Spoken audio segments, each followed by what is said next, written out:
Live from WTOC, the Southeast news leader. The News Now starts on WTOC Plus. Welcome to The News on WTOC Plus. I'm digital anchor Jude Binkley. We start with new details this morning as Chatham County Sheriff Richard Coleman took to Facebook last night to identify a suspect that he says was involved in a video of a violent assault at a gas station in Pooler. Martrion Williams, allegedly responsible for orchestrating this beatdown in the parking lot. We have active warrants for his arrest. Montreal, I'm going to find you and get you off the streets of Chatham County. I told you it don't take me long, brother. It doesn't take me long. I'm telling you, I'm coming for you. The sheriff's office now has arrest warrants for 34-year-old Montrion Williams of Savannah. Coleman warns him to turn himself in or he would go live on Facebook in front of his house. It's unknown when the incident took place, but the sheriff's office continues to investigate. Authorities warn the public not to approach Williams as he should be considered potentially dangerous. Well, a former Sea Island Sprouts employee named Brandon Baker was recently arrested. Port Royal police say they were made aware of the investigation into the former preschool employee on the morning of his arrest. They say that they didn't receive any allegations about Baker before his arrest, but plan to take this investigation seriously. In a post on social media, the department said that they take any allegation involving harm to a child very seriously and encourage anyone with information or concerns to report them promptly. Since Baker's arrest, Port Royal police said they have gotten one report of suspicious actions they're investigating. The investigation is being led by the South Carolina Attorney General's office. Port Royal police say all questions should go to that department. In state news now, a northwest Atlanta neighborhood is trying to make sense of a disturbing incident this morning. Police say a man killed a dog and then barricaded himself inside of his home for hours. Dawn Shipman with our sister station is outside the Atlanta Police headquarters with the details on what neighbors witnessed and questions about possible warning signs that were missed. It certainly is disturbing on so many levels, and we do have a warning here because this is going to be difficult to listen to. Police are saying that that dog was discovered beheaded on the front porch. The police response right here in Grove Park. This is northwest Atlanta. This is on Illinois Ave, and officers were dispatched there because a 911 caller spotted something horrifying on that front porch. That small dog lying there dead and a machete next to it. Officers tried to talk with the person inside the home, whose name is Jalen Wade, but he barricaded himself inside. A SWAT team ended up arresting Wade several hours later. And then we mentioned all of this too, those warning signs missed. Authorities say that inside the house, investigators found bizarre writings scrawled across the walls and boards nailed over windows. Neighbors are in shock, including Wade's landlord. He's a tenant of mine, and I've been renting to him for about 3 years. And this has never happened. He's always been a respectful guy, so this is kind of surprising to me. I am so upset. I am so upset. My daughter owns her own pet grooming company. She lives in Marietta. And we always had a dog. It hurts my heart. I can't believe someone would do something like that. And now Wade is facing several charges, including animal cruelty. We're outside Atlanta Police Headquarters downtown. Dawn Shipman, Atlanta News First. Well, we have continuing coverage as the future of disgraced lawyer Alec Murdaugh is in the hands of 5 state Supreme Court justices in South Carolina on deciding on whether or not he should get another trial. A big focus of arguments yesterday revolved around former Colton County Clerk of Court Becky Hill. Murdaugh's team says she tampered with the jury, telling jurors to watch his body language and to not be fooled. The state prosecutor says her improper actions were not enough to overcome the evidence and didn't affect the outcome.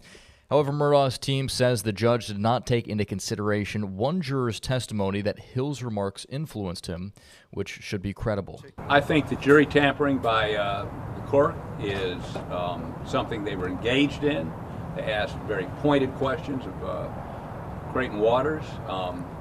I feel that they're very interested in that. When we look at this particular case, what we are talking about is what Justice Toll described as a few fleeting comments. Now, it's not clear when a decision will be made. They will look at these arguments, trial records, and other documents in the case.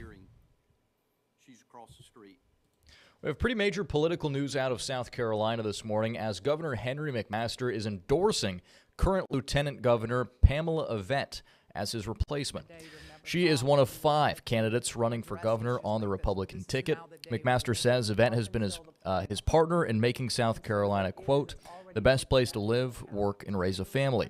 Other Republican candidates planning to run include Attorney General Alan Wilson, Congressman Ralph Norman, Congresswoman Nancy Mace, and State Senator Josh Kimbrell. The Republican primary is scheduled for June.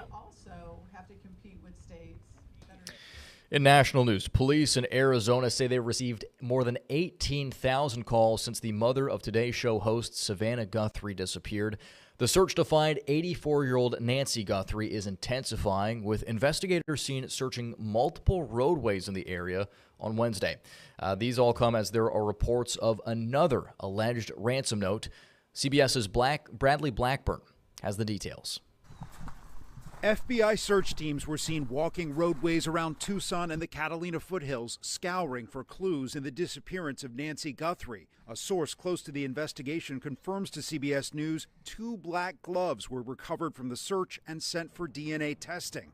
The New York Post reports that authorities had found a black glove near the crime scene that's similar to ones worn by the masked individual in security camera images from the night the 84-year-old disappeared. There are a wealth, a cascade, like a waterfall of leads that come directly from that video. Retired FBI Special Agent Lance Lysing says the video images could be the key to helping investigators break the case. We're going to hope that a family member, a friend, somebody who knows that person is going to report them.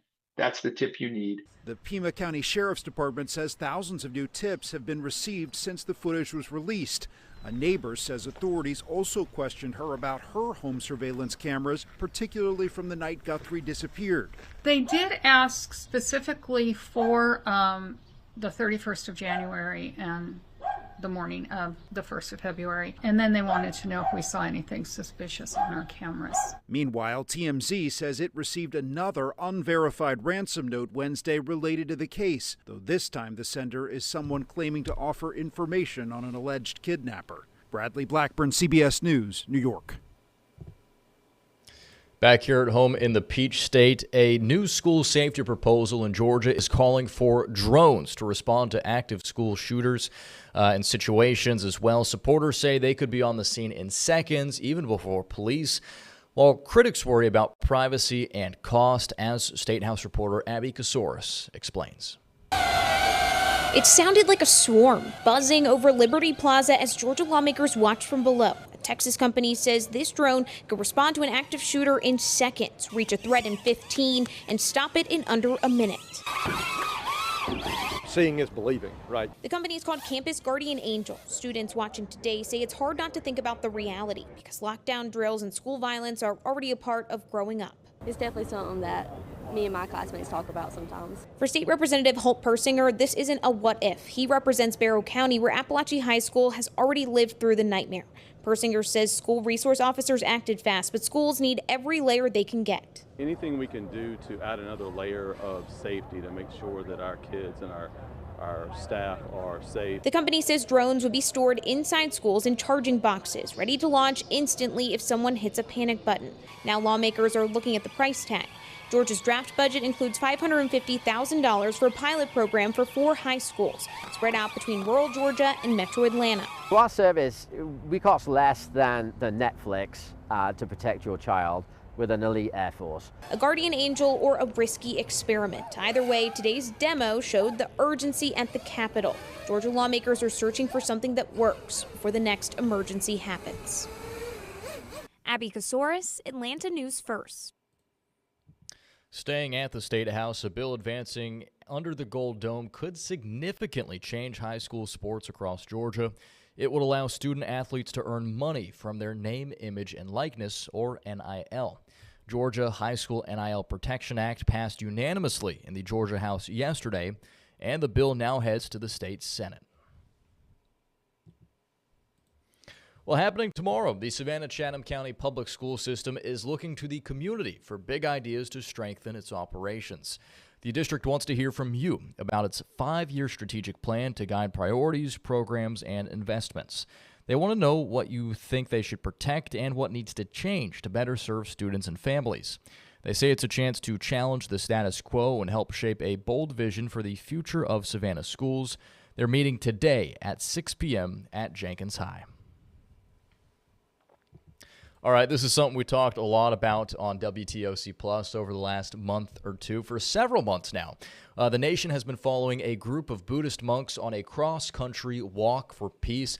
They started in Texas, made their way through Georgia and South Carolina, and this week they made it to the end of their journey with a final stop in our nation's capital. WTOC's Washington correspondent Stephen Goyne has the story. With each step taken in the shadow of the Capitol building, I've been following them since the beginning, and somehow they moved my heart. This group of Buddhist monks robed in orange, sending a message of peace. Thank you! In this space and time that we're in, peace is important, and peace is what I want to embrace coming here to see them in person. Back in October, they started this walk in Texas, trekking across the country on foot in the winter cold. 2,300 miles later, they made it to Washington, D.C. Who have traveled so far to be with us. On Tuesday, visiting the National Cathedral. You can see all religions leaders here together for the same mission, peace. Then on Wednesday, inspiring this crowd on Capitol Hill. It was amazing. I think it really gives me some hope that even in challenging times, that when people come together, we can make change and we can make things happen. The monks also briefly met with lawmakers, their message now reaching Congress. Representative Grace Meng of New York represents the Congressional Asian Pacific American Caucus. Right now, there is so much turmoil going on in our country, and we truly wanted, on behalf of the American people, to demonstrate a message of peace and kindness and unity. A message of peace, kindness, and unity on display for the nation to see. In Washington, I'm Stephen Gowen. Back here at home, Visit Savannah is marking a major milestone, celebrating 50 years of putting the city on the map as a world-class destination. The Savannah Convention and Visitors Bureau had one goal back in 1976, to share Savannah's story and grow the visitor economy. And now it is a powerhouse, driving $4.1 billion in direct tourism spending each year, supporting more than 28,000 local jobs across Chatham County. All are invited to attend and capture the special celebration at 9:30 tomorrow morning at the Visit Savannah offices inside the Savannah Area Chamber of Commerce. And finally, check this out. Yesterday was February 11th, making it 211 Day. The United Way of the Coastal Empire held an event yesterday evening at Starland Yard in Savannah to celebrate the 211 team and area partner agencies. It was also about spreading the word about 211. The free service is a confidential information and referral line. It's a resource that, again, can help and support thousands of community residents, and so many people use it and utilize it. So again, today is just a day to recognize and acknowledge that work, raise awareness, educate about it, make sure that people know where to turn when they need support. During the celebration, local artist Inky Brittany also unveiled her newest piece. United Way says the new mural will help them showcase what 211 can do for the community. I've done a couple of stories with United Way about the 211 helpline. I know last time we spoke, they said that the biggest topics that folks call in about are related to resources around affordable housing as well as utility support. So always interesting to see kind of what those folks at the hotline and United Way are assisting with. All right, and with that, we're going to wrap things up here for the news on WTOC Plus. Thanks for joining us this morning. We'll be back in 45 minutes for the news at noon. Thanks for watching, and here's Local News Live.